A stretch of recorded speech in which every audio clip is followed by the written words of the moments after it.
In the next 2 weeks, we're going to be looking at two concepts that are absolutely essential to the Christian moral life, two concepts that define Christian identity: love and justice.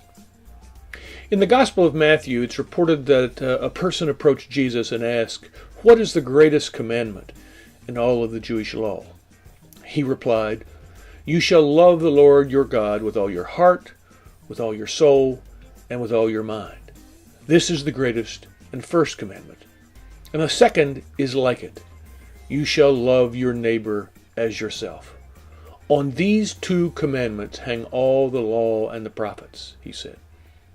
Similarly, Jesus is reported on another occasion to have said, "In everything, do unto others as you would have them do to you, for this is the law and the prophets." Putting these two statements together, we could say that the most important thing from a Christian perspective is to love by treating others as you would want to be treated yourself. This is the heart of the Christian moral life. The centrality of love in the Christian moral life is rooted in the bold claim that God is love. That startling affirmation is grounded in the conviction that Jesus was God incarnate, God in the flesh, God made human. And Jesus not only taught that love should be the center of the moral life, he also embodied it. He healed the sick. He fed hungry people. He befriended social outcasts. And according to Christian belief, ultimately he died on the cross in solidarity with the suffering and the sin of all humanity, as a means to our salvation and as an expression of God's own love. On that basis, Christians dare to believe that the one who created everything, the one who moves the sun and moon and stars, the one who calls everything into existence and sustains it there, is love. God is committed to the welfare of human beings and to all creation. From this perspective, to love our neighbors as ourselves, to treat others as we want to be treated, is to imitate God. And because we are sinners, we cannot love as Jesus calls us to, apart from an intimate relationship with that God who is love. Ethicists typically draw a distinction between traits of character or virtues that define good character and principles of action. Traits of character are personal qualities that define a person's identity. They shape the way the person sees the world based upon their worldview, of course, and the typical emotional responses they have to the things that happen to them in the world. We're not born, probably, with typical traits of character, but they are instilled or inculcated in us through discipline, through training. Habitual actions carve into us traits of character, habitual actions that we are disciplined or required to do, typically by parents. Once we have the trait of character through training or discipline, then the actions that are expressive of those traits become natural and habitual for us. Those with good character traits are more likely to discern and to do the right thing than those with bad character traits. Good character traits are called virtues, and bad ones, vices.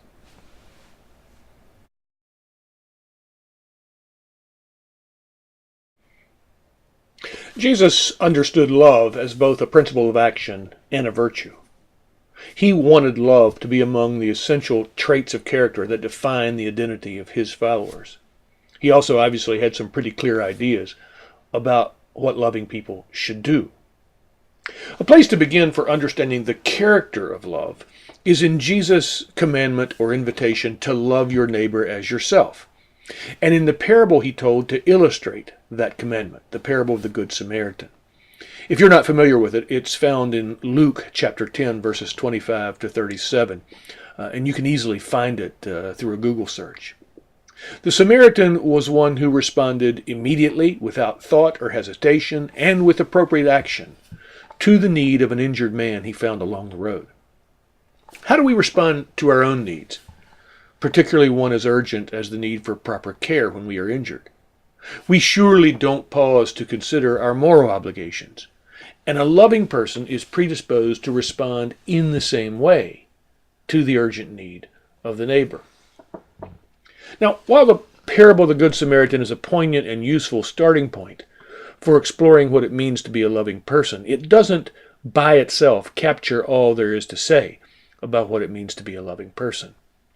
The medieval Roman Catholic theologian Thomas Aquinas offered an account that is broader in an important respect when he wrote that, quote, "To love is to will the good of another," unquote. Aquinas rightfully reminds us that a loving person is one who is attentive to all that is necessary to the welfare of others, and not just their emergency needs, as the parable might be interpreted to suggest. Jesus told the parable of the Good Samaritan in response to the question, "Who is my neighbor?" It's a good question. Who is our neighbor? To whose needs are we to respond as we do our own? In his discussion of love as the primary Christian moral virtue, James Childs has said that love's outlook is, quote, "universal and all-inclusive." A loving person is one whose concern and attentiveness to others' needs and welfare is not limited to his own friends and family, those of her own community, race, or nationality. Childs has noted that the universality and inclusiveness of love is signaled in Jesus' command to love even our enemies and those who persecute us. Quote, "There is nothing about the other person that can disqualify that person from being the object of Christian love," unquote. John Wesley, the founder of the Methodist movement in England, is noteworthy for his focus on Christian character and particularly the virtue of love in his plain account of genuine Christianity. His account of a true Christian begins with love and boldly proclaims the universality of that love, noting its grounding in God's own character. He writes, "Above all, remembering that God is loved, he, the genuine Christian, is conformed to the same likeness. He is full of love to his neighbor, of universal love, not confined to one sect or party, not restrained to those who agree with him in opinions or in outward modes of worship, or to those who are allied to him by blood or recommended by nearness of place. Neither does he love those only that love him, or that are endeared to him by intimacy or acquaintance. But his love resembles that of him whose mercy is over all his works. It soars above all these scanty bounds, embracing neighbors and strangers, friends and enemies, yea, not only the good and gentle, but also the froward, the evil, and unthankful. For he loves every soul that God has made, every child of man of whatever place or nation. And yet this universal benevolence does in no wise interfere with a peculiar regard for his relations, friends, and benefactors, a fervent love for his country, and the most endeared affection to all men of integrity, of clear and generous virtue." The universal scope of a Christian's attentiveness to the needs and welfare of all human beings is relevant to social and political issues. A Christian thinks about immigration policy from a perspective that recognizes the importance of and his responsibility for the welfare of those who do not share citizenship with him in the country. A Christian who is a person of love is as grieved by the injury and death of enemy combatants and enemy civilians as he or she is the death of those from his own country. A person formed in Christian love is certainly committed to racial and gender equality. And when thinking about taxation and economic policy, he or she is concerned that those policies address the basic needs and the opportunities to work relevant to all human beings, all persons who are within the scope of that economic system. Childs suggests another essential characteristic of love. A loving person is one, he says, that values unity, reconciliation, and community. Unity and community are, he says, quote, the objective of Christian love, unquote. Our human purpose, or end, according to a biblical worldview, is communion with God, communion with our fellow human beings, and with all of nature. We are by nature social and interdependent. We cannot be fully happy when we are estranged or alienated from others. One way to get at this is to say that the loving person is attentive and responsive to the needs of others, in part because she regards the other's well-being as essential to her own. This understanding of the goal and purpose of love renders problematic one typical description of Christian love. Often it's said that Christian love is disinterested, or that it is self-sacrificial. To say that is to say that it seeks nothing in return. It suggests that a loving person is one who is attentive and responsive to the needs of others without any regard or thought for his or her own needs. From this perspective, the truly loving person is one willing always to sacrifice herself entirely, to die if necessary, in order to meet the needs of another. Now, there's something right about this. Clearly, attentiveness to others, not because one truly cares about them, but only because one believes there's something in it for you, is not true love. Moreover, the model for the Christian life and any account of Christian virtue is Jesus, who gave his life self-sacrificially for others. Still, saying that one with a Christian character loves disinterestedly and self-sacrificially is problematic for several reasons. As many who write from the experience and perspective of oppressed or abused persons have noted, the idea of love as self-sacrifice can and has often been used to justify and sustain situations of oppression and abuse. So, for example, sometimes women have been told to accept their inferior and subservient status in traditional conceptions of marriage on the grounds that this is consistent with the self-sacrificial love required of them. Sometimes women have even been told to stay in abusive relationships because that self-sacrifice is required of them. That even if their husbands have become their enemies, love as self-sacrifice requires them to stay in that abusive relationship. Clearly, such teachings cast into question the idea that love should be seen as self-sacrifice. But there's another reason. What makes such an approach wrong-headed, it seems to me, is that it simply makes no sense from within the context of a perspective that recognizes unity and community as the goal or purpose of Christian love. Love, as understood in the framework of a Christian worldview, does not call for complete disregard or disinterest in my own needs. Rather, it's grounded in a recognition of my own need for the other, and the other's need for me. It is grounded in a recognition of our social nature and our mutual need for friendship and unity. Love, then, is not disinterested. Love is not completely self-sacrificial. Rather, it's directed toward the good for me and for my neighbor. Now, none of this is to deny that Christian love often requires self-denial. One cannot be attentive to the needs of others if one is obsessively focused on their own needs. Moreover, our focus is often not on our needs, but our wants and desires, many of which are frivolous and insignificant in relation to what brings true and lasting joy for us. And while I am rejecting the idea that Christian love should always be regarded as requiring self-sacrifice, surely it's true that a Christian lover is one who is willing to lay down his life for others as Jesus did. A true Christian is one who is committed enough to die in witness to his or her faith, in the pursuit of justice, in the effort to be reconciled with enemies, if such a death is necessary. Christians believe that death is not the end. We believe that God's promises to us will be fulfilled eschatologically, that is, at the end of and beyond time and history as we know it. We live in hope in that fulfillment. We live by hope in eternal life. Yet we dare to reach out in love with the full expectation that by God's grace our love can transform current situations of evil and human sin, that our love may produce the harvest of justice, unity, and peace that we seek. We know, however, that often it will not, that often it will only be a witness to our hope. Sometimes love will be ineffective. Sometimes it will result in our own martyrdom.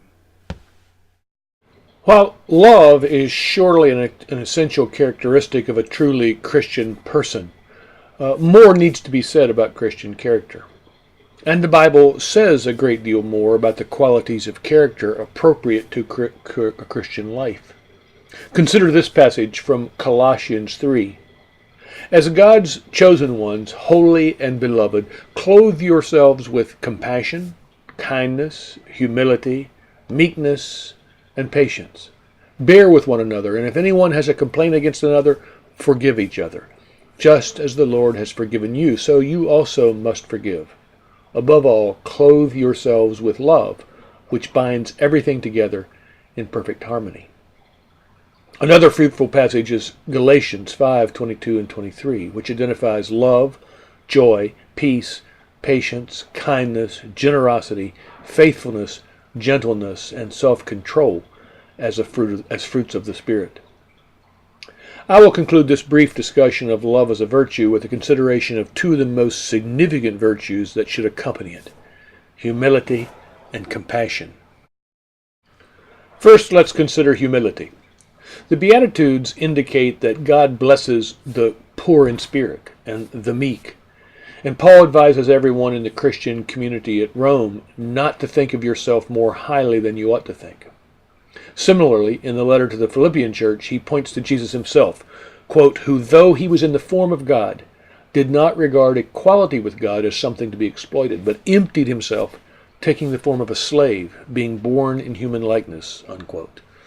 That Paul presents as the model for Christian virtue. The passage suggests that Jesus' humility is displayed not only in his becoming human, but as well in his obedience to God. It continues, and being found in human form, he humbled himself and became obedient to the point of death, even death on a cross. The cross is the ultimate display of the humility that the followers of Christ are called to imitate. The justification for humility is understood in relation to fundamental Christian theological claims. I've already suggested that the central claim of the Christian gospel is that salvation is ours by God's grace. That's good news because in the light of the gospel and an honest examination of the truth about ourselves, we recognize that we are sinners. If all this is true, there is no basis for regarding ourselves as better than others, since all of us are in the same situation. We're all sinners, from the greatest or the most highly regarded among us to the very least. Humility is an essential companion to love. Attentiveness to the needs of others and readiness to respond to that need is often undermined in us by a lack of humility. We are prone to limit the scope of our attentiveness and responsiveness to human need precisely because we sometimes have a sense that certain others, through their moral failings, have forfeited any claim to our loving concern. We are unmoved by someone's poverty because we know that their own bad choices have contributed to their destitution. But one who is truly humble, who is deeply cognizant of his or her own sinfulness, does not reduce the scope of concern for others on such grounds. Surely others may have made bad choices. Others may be sinners. But we are sinners as well. A story in John's Gospel illustrates the relevance of moral humility. In the story, a woman who has been caught in the act of adultery is brought to Jesus by a mob, seeking his approval of their stoning her, as the Jewish law required. He forbids it, saying, "Let the one among you who is without sin cast the first stone." Interestingly, Jesus says nothing to suggest that the woman was innocent, nor does he suggest she didn't deserve to be stoned.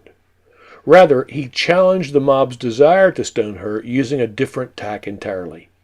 He enabled them to see that they too were sinners, as she was, and based on that recognition, the appropriateness of punishing her to the full extent of the law vanished.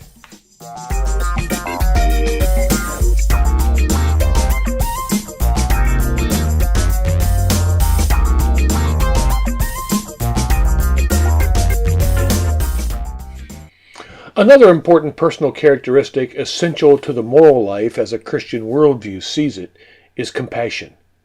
It was specifically included in the traits of character with which we are to clothe ourselves, according to the passage from Colossians cited above.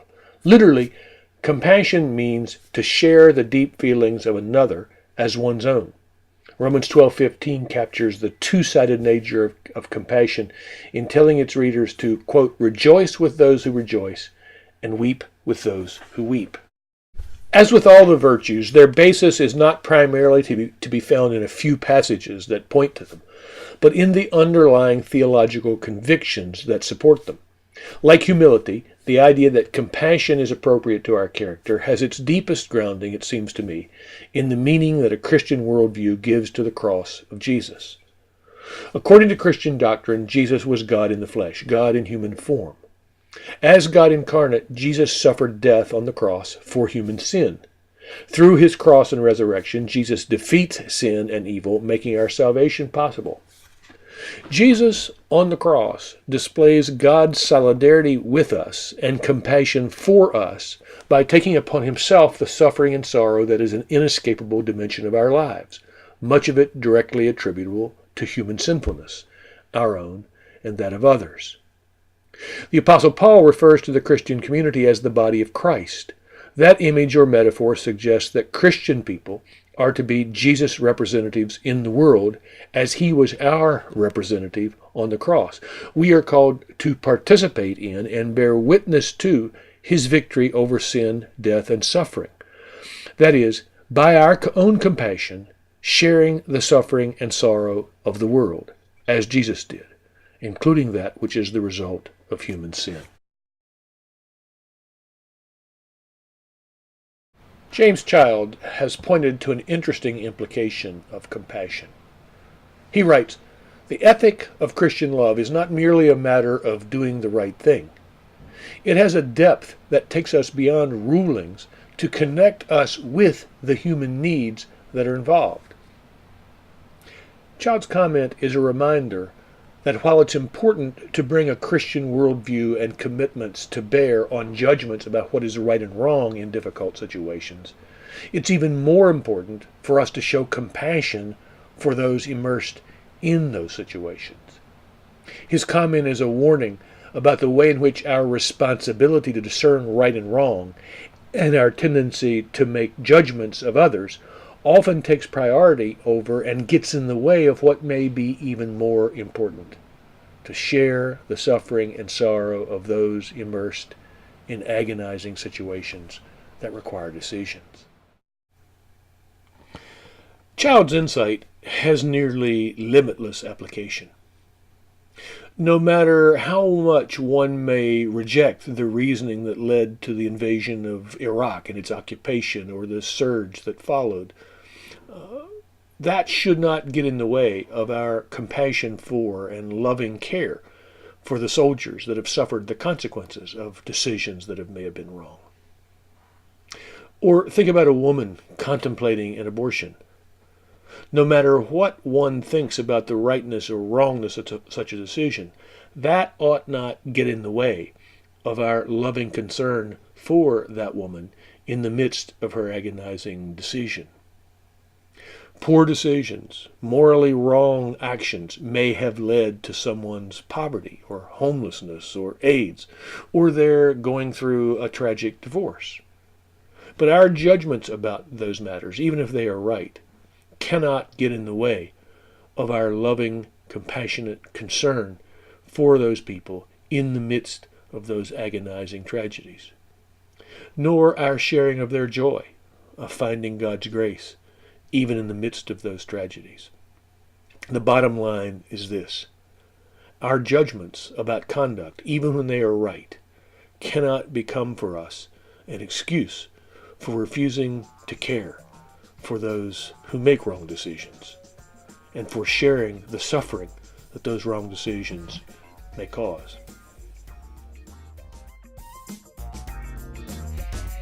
This concludes our discussion of love as a virtue. Next time, we'll look at some of the implications of love as a principle of action.